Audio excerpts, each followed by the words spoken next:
এগুলি করে টুকটাক মানে কোনো রকম চলে যায়। তো আপনি শেষ বয়সে যে এরকম কষ্ট করতেছেন, আপনার কি সন্তানাদি ওনারা করতে দেয়? আগে সময় আমি নামছি 1000 হইতো, আর 300-400 হইতে কষ্ট হয়ে যায়। চাকরি নাই, অনেক কি করবো না, আমরা তো দুইজন মানুষ, আমাদের মতো সংসারটা চালাতে লাগবে, একটা কিছু করে দাও। আসসালামু আলাইকুম এভরিওয়ান, কি অবস্থা সবার? আশা করি সবাই অনেক বেশি ভালো আছেন। তো আজকে আমরা যারা ফুটপাতে বিভিন্ন ধরনের ব্যবসা করতেছে তাদের কাছে যাব, এবং তারা কে কি ধরনের ব্যবসা করতেছে, এবং এই ব্যবসা করে কি আসলে তারা তাদের সংসারটা চালাতে পারতেছে কিনা, বা তাদের ইনকাম কিরকম হয় এই ব্যবসা দিয়ে, এবং তারা আসলে তাদের ছেলে মেয়ের খরচ বা ঢাকা শহরে একটা ফ্যামিলি রান করা, সেটাকে আসলে তারা এইভাবে ব্যবসা করে পারে কিনা, এই জিনিসটা আমরা সরাসরি তাদের মুখ থেকে জানার চেষ্টা করব। তো চলেন সরাসরি তাদের কাছে চলে যাওয়া যাক। ভাই দোকানদার কে? আপনি নাকি ভাই দোকানদার? হ্যাঁ, দুটো কথা বলা যাবে আপনি করে? আমি কি বলবো, না না, ওই যে দোকান কেমন চলতেছে বা এরকম কিছু খয়রাতের মতো না। খরিদের মতো, মানে কি ফুটপাতে এইভাবে চা বা দোকানদারি করে কি আসলে সংসার চলে?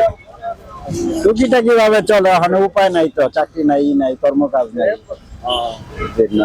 এইভাবে করে জাস্ট আপনার ফ্যামিলি চালানো যায়? চলে আর কি, নিজের বাসা আছে এর জন্য আর কি, মানে টেনে টুনে চলে যায়, নিজের নিজের বাসা থাকে। হ্যাঁ। এছাড়া কি যাদের ঢাকা শহরে ভাড়াটা দিয়ে থাকে তারা কি আসলে এভাবে চলতে পারবে? না, এইভাবে চলে কিভাবে? এই 5-7 হাজার টাকা ইনকামে চলা যায় না। বুঝতে পারছি, তার মানে ফুটপাতে করে আসলে চলার মতো এরকম সুযোগ নেই। বুঝতে পারছি, জি ধন্যবাদ। কথা বলা যাবে 2 মিনিট? কি 2 মিনিট কথা বলতাম যে এখানে যে আসলে বসে যে বিক্রি করতেছেন বিড়ি সিগারেট, তো আপনার কি এরকম বিক্রি করে ঘর সংসার চলে? কোনো রং সংসার আমার নিজে করতে হয় আর কি, খালি নিজের খরচটা হয়? ওইখানে কতদিন ধরে বসে বিক্রি করতেছেন? এইখানে প্রায় বছর 2 ধরে বেচা কিনি। বছর 2 ধরে বেচা কিনা করতেছেন। তো মোটামুটি কিরকম আসে প্রতিদিন? ভিজিট মনে করেন 2000, 1500। মানে এটা কি আপনার লাভ থাকে? না না, সারাদিনে বেচা কিনি, সারাদিনে দোকান বেশি তো। এখানে দোকান হলো 4-5টা দোকান, মোটামুটি আপনার কেমন থাকে? এই 200, 250, 300 এরকম থাকে। তুমি আপনি কি একাই নাকি আপনার ঘরে? না, আমি একা না, তাহলে আপনি আমরা মানুষ 5 জন। তো আপনি জাস্ট এটা করে শুধু আপনার খরচটা চালান? এই আমার খরচটা চালায়। তো আপনি শেষ বয়সে যে এরকম কষ্ট করতেছেন, আপনার কি সন্তানাদি ওনারা করতে দেয়? ওরা দেয়, ওষুধ কিছু করে কিছু খরচ দেয়। অসুখ বিসুখ হলে কিছু খরচা দেয়। এছাড়া আপনি এইভাবে করে এইভাবে আমি সময় কাটাই আর কি। বললাম যে এখানে যে বসে দোকান নিয়ে বসছেন, বা দোকানটা মানে কেমন চলে, কি আসলে চলে? ও সিএনজি তো মানে কম চলে, বেচা কিনাটা এত হয় না, কম হয়। আচ্ছা, মানে এইরকম দোকানদারি করে কি আসলে সংসার চালানো যায়? তোমার আঙ্কেলের চাকরি নাই, অনেক কি করবো না, আমরা তো দুইজন মানুষ, আমাদের মতো সংসারটা চালাতে লাগবে, একটা কিছু করে তো খাওয়ান তো লাগবে আমাকে। বুঝতে পারছি। তার তো কেউ নাই, আমরা সংসার চালানোর তাই আপনার কি ভাড়া থাকেন এখানে? না, আমরা নিজের বাসা হই। আপনাদের নিজের বাসা? তো নিজের বাসা হওয়ার কারণে কি এইভাবে চলতে পারতেছেন? নিজের মানে আগের না, মানে বুঝছো না, নিজের চাকরির মানুষ আর একটা বিয়ের একটা এই সংসার একটু হয় নাকি? মানে আপনাদের আসলে যে ইনকাম, এই ইনকামে কি আসলে ঢাকা শহরে ভাড়া দিয়ে আসলে চলার মতো অবস্থা না, এটাই তো? তো যারা মনে করেন ফুটপাতে এরকম ব্যবসা করে খায়, তারা অনেকে তো ঘর ভাড়া দিয়ে এভাবে চলতেছে। তো আপনি মনে হয় টানা চলন লাগে, বুঝতে পারছি।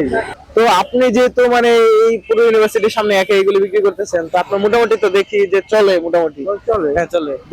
আমি তো মনে রাখি যে খারাপ দিক কোনো জিনিস খারাপ হয় না, মানে সে যে কোনো জিনিসই আমার সবাই হলো কাস্টমার, একই কাস্টমার, তাহলে যারা খাবে একটু পরে তারাই খাবে। হ্যাঁ, না আমিও কিন্তু প্রায় সময় আপনার এখান থেকে খাওয়া হয়েছে। তো হ্যাঁ, এখন আমি তো আর আগে 20 টাকা যা দিচ্ছি এখন সেই 20 টাকা দিতে হয়। হ্যাঁ, লাভটা কমে গেছে। লাভটা, হ্যাঁ আপনাদের তো লাভটা কমে গেছে। তো এখন মোটামুটি যেহেতু সবকিছু এক্সপেন্সিভ হয়ে গেছে, তাই মনে হয় একটু চালানো একটু কঠিন হয়ে গেছে। হ্যাঁ, কিন্তু আসলে বহুত কষ্ট হয়েছে, কিন্তু মাস গেলে বাজার ঋণ হয়ে যাবে। হ্যাঁ, এটা তো আসলে সত্য যে ঢাকা শহরে আসলে ঘর ভাড়া বেড়ে গেছে, আমাদের চলাফেরার খরচ বেড়ে গেছে, এগুলো আমাদের খরচ যে কোনো জিনিস, এই কিছু মাল যে কোনো জিনিস বুঝতে পারছি। হ্যাঁ, কিছু তো করার নাই, এখন সবার তো আসলে আমাদের ইনকামটা না বাড়লে তো আসলে হইতেছে না। এত কিছুর মধ্যে ঢাকা শহরে এইসব ব্যবসা করে কি আসলে চালানো যায় সংসারটা? না ভাই, এটা তো কিছু হয় না। কিছু হয় না, মানে এখানে যা ভাই যারা আগে থেকে ব্যবসা করে এরা হয়, এদের হয়। বুঝছেন? অনেকে তো আসলে এইরকম ছোটখাটো ব্যবসা থেকে শুরু করে অনেক বড় ব্যবসা করছে। এটা তো স্বাভাবিক, ছোট থেকে বড় হয়, একেবারে তো বড় হবে এটা কোনো কথা না। আপনার কি আসলে প্ল্যানিং আছে যে হচ্ছে এগুলি থেকে বড় কোনো করার? হ্যাঁ, আশা থাকতেই পারে, মানে স্বাভাবিক, এটা হচ্ছে। বুঝতে পারছি।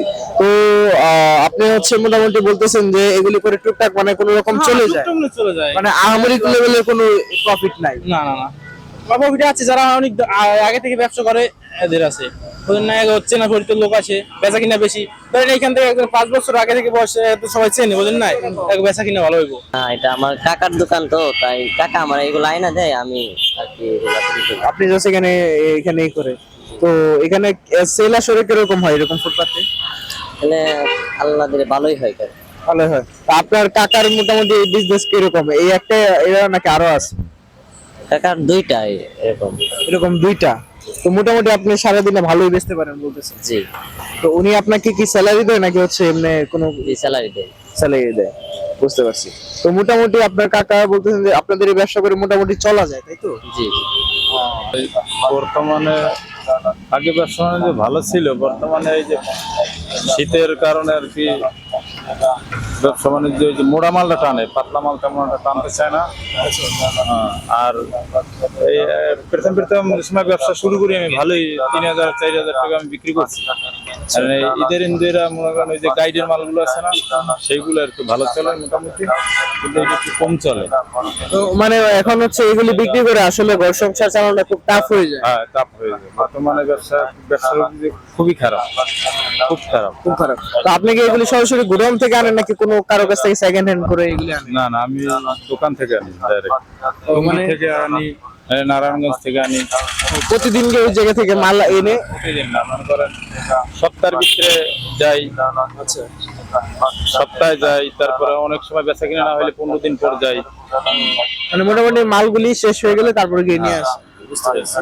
তো মোটামুটি কি আপনার কি 1000 খানেক বা 1500 এরকম থাকে না, প্রফিট? বর্তমানে আগে প্রথমে সময় আমি নামছি, এই সময় 1000 হইতো, আর 300-400 হইতে কষ্ট হয়ে যায়। তাহলে তো অনেক খারাপ অবস্থা। আর এখন আমি মনে করেন বেশিরভাগ 2-3 দিন পরে নামছি। এর আগে একজনের সাথে আর কি 600 টাকা জিরে বেচছি মেরা দিয়া। মানে আজকে চিন্তা করলাম একটু বের হয়ে দেখি কেমন কি হয়, পরে আজকে বের হইলাম। বুঝতে পারছি। তো এখন মেরাদের হাট তো এখন বন্ধ, তারপরে ট্যাকপাড়া টেকপাড়া ওইদিকে চলতেছে, টেকপাড়া শিফট হয়ে গেছে এখন। হ্যাঁ, আপাতত জানি না এখন বর্তমানে আছে, পরবর্তীতে কি হবে জানা না। তার মানে আসলে আপনাদের এটা করে কোনোভাবে সংসারটা আসলে চলতেছে। হ্যাঁ, চলতেছে। তো দর্শক বিন্দু, আপনারা কিন্তু এতক্ষণ দেখলেনই যে আসলে আমরা বিভিন্ন মানুষের কাছে গেলাম, তাদের কি কিরকম ব্যবসার অবস্থা এগুলি সম্পর্কে জানতে চাইলাম। তো ওভারঅল আসলে যেটা বুঝলাম যে মানুষের কিন্তু ব্যবসার অবস্থা এখন আগের মতো নেই, কারণ হচ্ছে কাস্টমারের চাহিদা অনেক কমে গেছে এইসব জিনিসপত্রের প্রতি, কারণ সবকিছুর কিন্তু দাম বেড়ে গিয়েছে। তার সাথে তাদের সংসার, যারা হচ্ছে ঢাকায় স্থায়ী না, তাদের ক্ষেত্রে কিন্তু সংসার চালাতে তারা কিন্তু হিমশিম খেয়ে যাচ্ছে, কারো ক্ষেত্রে ঋণও করা লাগতেছে। তো এই ক্ষেত্রে এখন সমস্ত কিছুর দাম বেড়ে যায়, কিন্তু মানুষের মানে যে সাধারণ মানুষগুলি রয়েছে যারা প্রতিদিন দিন আনে দিন খায়, তাদের ক্ষেত্রে কিন্তু ঢাকা শহরে সার্ভাইভ করাটা একটু কঠিন হয়ে পড়েছে। তো আমরা কিন্তু এসব মানুষের আরো কথা আপনাদের সামনে তুলে ধরতে চাই, মানুষের জীবনটাকে আপনাদের সামনে তুলে ধরতে চাই। সেজন্য কিন্তু আমাদের চ্যানেলটা সাথে থাকতে হবে আপনাদেরকে, এবং চ্যানেলটি সাবস্ক্রাইব করতে হবে যেন আমাদের পরবর্তী ভিডিওটা আপনার কাছে চলে যায়। তো ভিডিওটিতে লাইক দিয়ে পাশেই থাকুন আমাদের। ধন্যবাদ সবাই, আসসালামু আলাইকুম।